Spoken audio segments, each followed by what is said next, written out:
Jackson Pollock, what else could art do? While that may be an easy question for us to answer now, in the 1950s it wasn't so obvious. Pollock took the art world by storm with work so revolutionary that it left many artists inspired yet daunted. Welcome to this week's edition of Slow Art from the Modern Art Museum of Fort Worth. We will be addressing this question through an examination of an important work of the museum's permanent collection, Dalet Kaf, painted in 1959 by the American artist Morris Louis.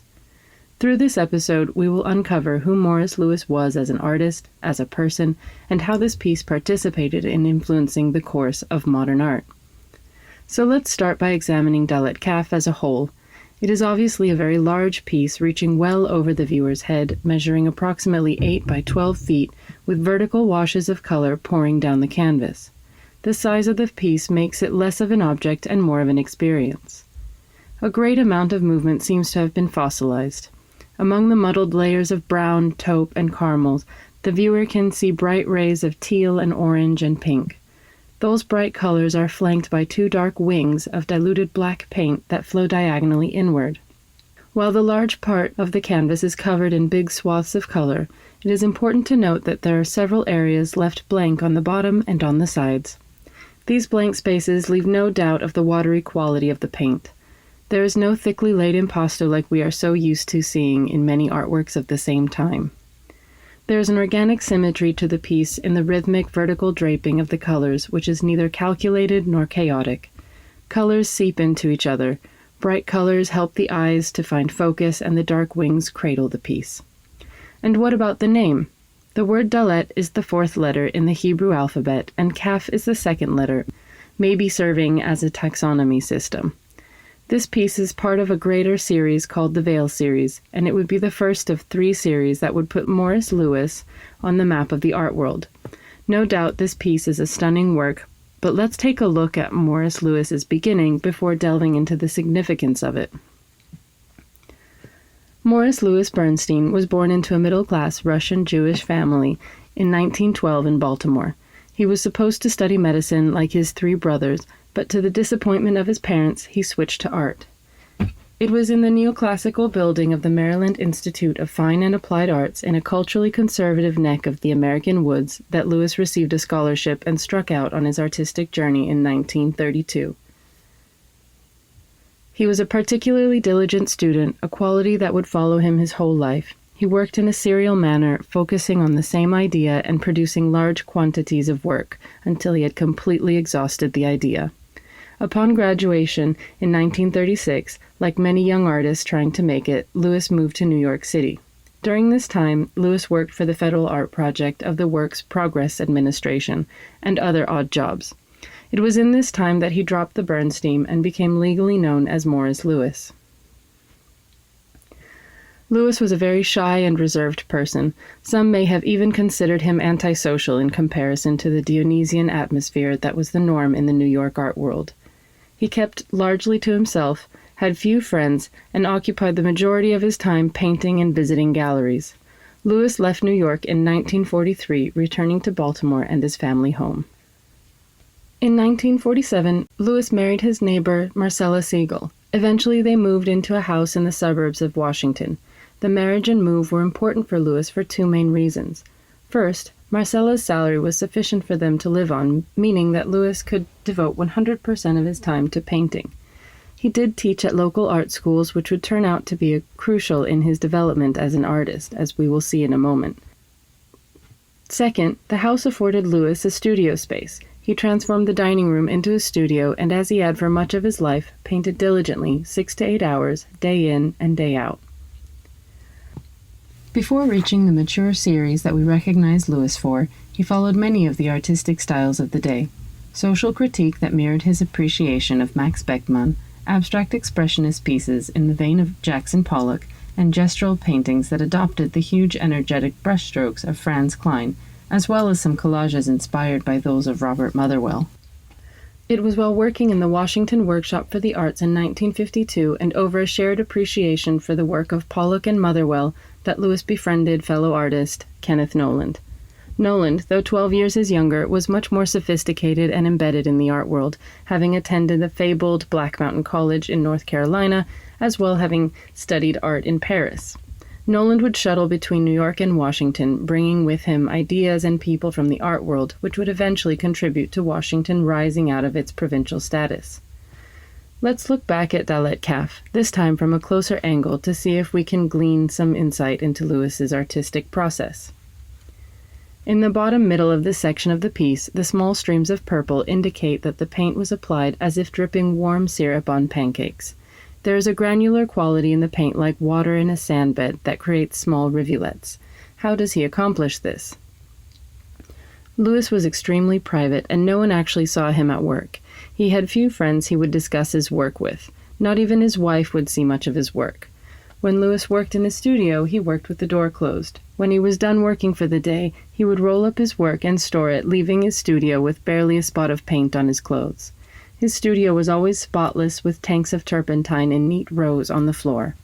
More often than not, Lewis's wife would only see his work when it was hung in a gallery. Despite this, we know enough about his process through a couple of key clues. In 1953, Kenneth Noland introduced Lewis to the influential art critic Clement Greenberg. The three went to New York City with several more artists in tow to visit the studio of Helen Frankenthaler.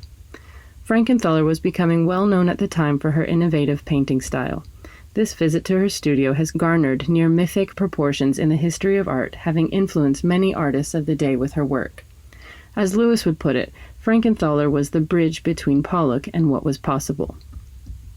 Catapulting off of Pollock's innovative drip paintings, Frankenthaler invented her own unique method of pouring diluted oil paint directly on the canvas.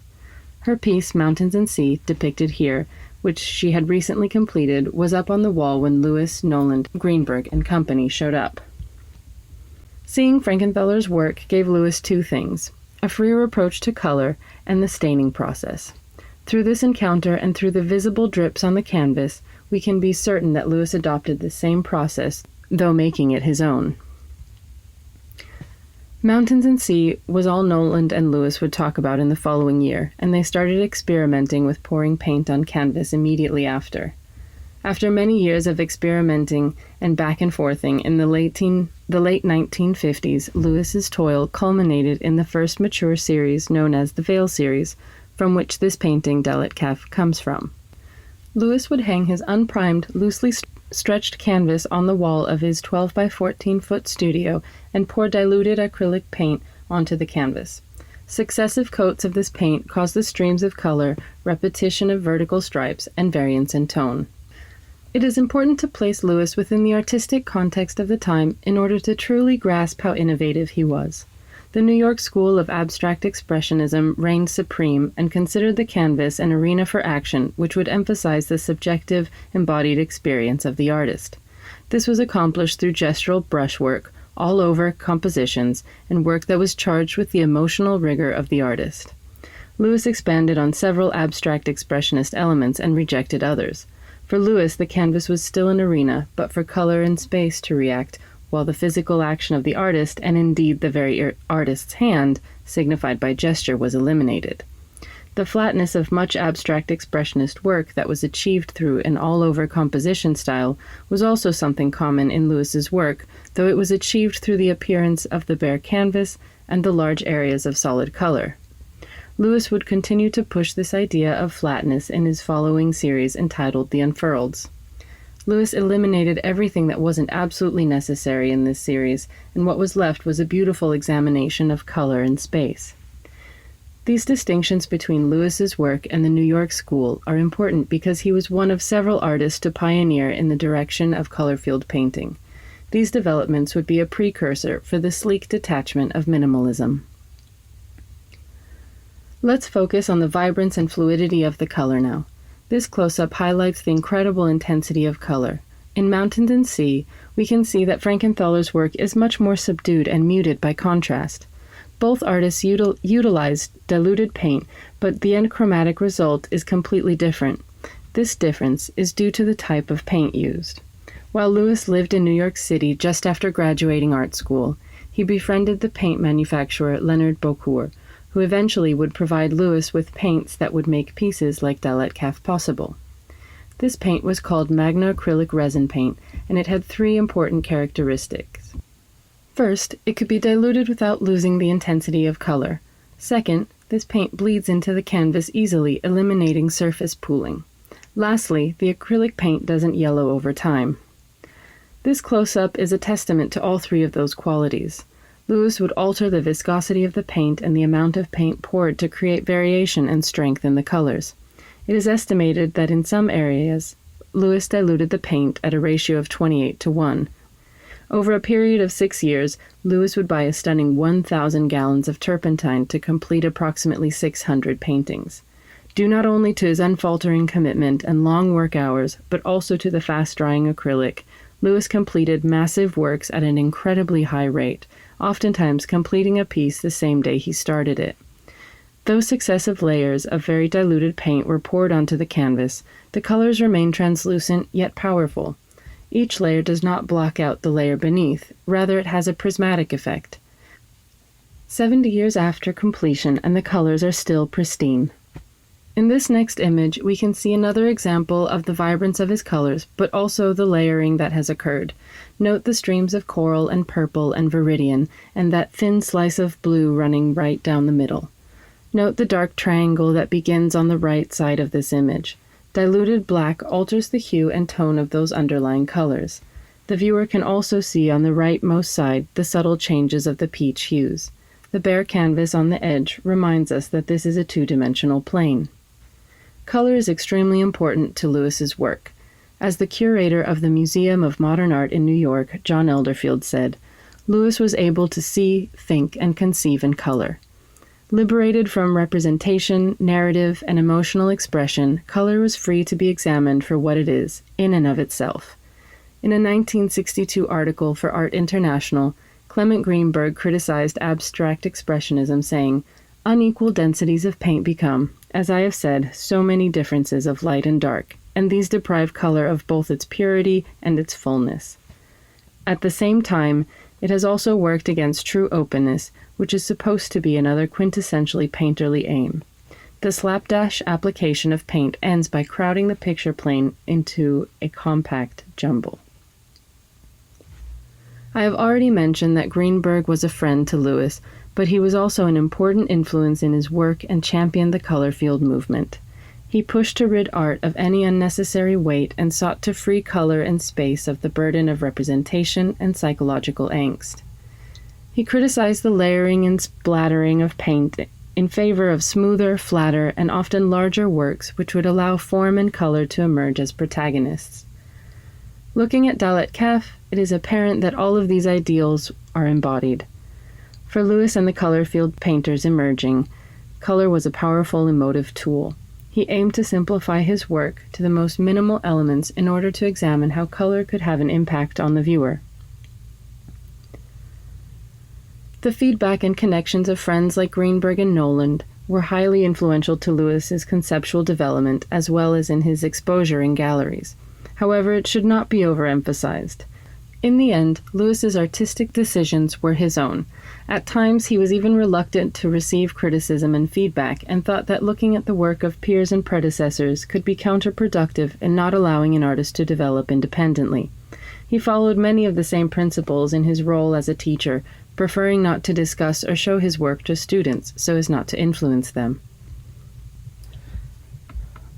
Let's take a step back and look at the piece as a whole again and examine how the canvas itself was used. I mentioned before that the canvas was unprimed and unstretched, or loosely stretched. This was done by design and had an important influence on the resulting work. Rather than the coarse canvas often used by painters, Lewis used cotton duck. Duck has a higher thread count, which allows for a smoother surface. Additionally, the slack of the canvas would mean that the fabric would hollow or billow in certain areas and create a slope for paint to wash downward in a particular direction. This creates beautiful rhythm along with the vertical stripes. Note that while at the top of the painting, the streams of color are practically perfect in their smoothness. At the bottom, there are some signs of pooling. This creates a weightier feeling at the bottom of the canvas versus the top. In other works that Lewis would make, such as Blue Veil seen here, Vertical wood supports on the frame would segment off the piece into irregular sections and influence the flow of the paint.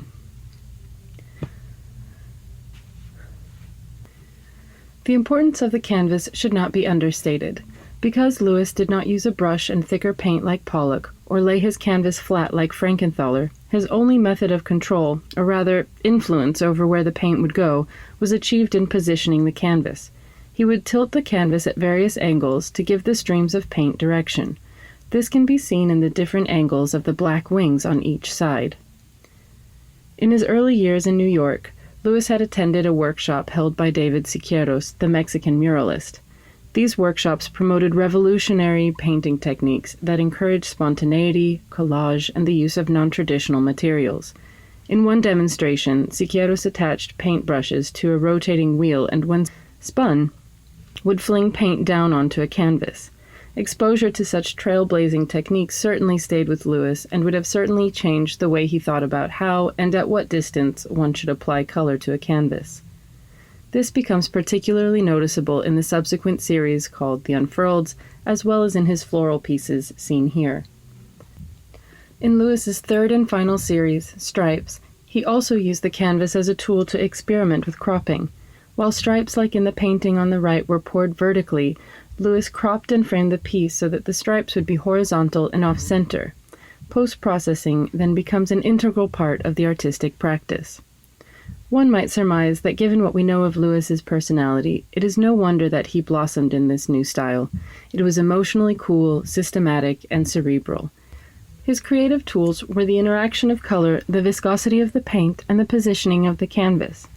Despite the overall spontaneity of his practice and serendipity of the medium, he created painting after painting, as you can see here in these examples, that display an unfathomable amount of irregularity, precision, and skill.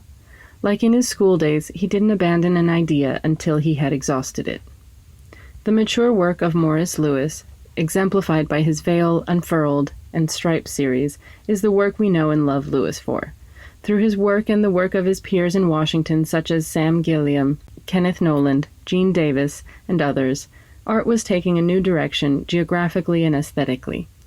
This group of artists comprised the Washington Color School, and though loosely affiliated, they all reconceptualized various artistic elements such as the shape or existence of the canvas stretcher, the use of hard-edged shapes, the focus on color, and the staining technique. Though small in number, the school would be a step in challenging the monopoly of the New York City art world and would establish its own aesthetic. Louis painted at an extremely high rate until June of 1962, when he was diagnosed with lung cancer.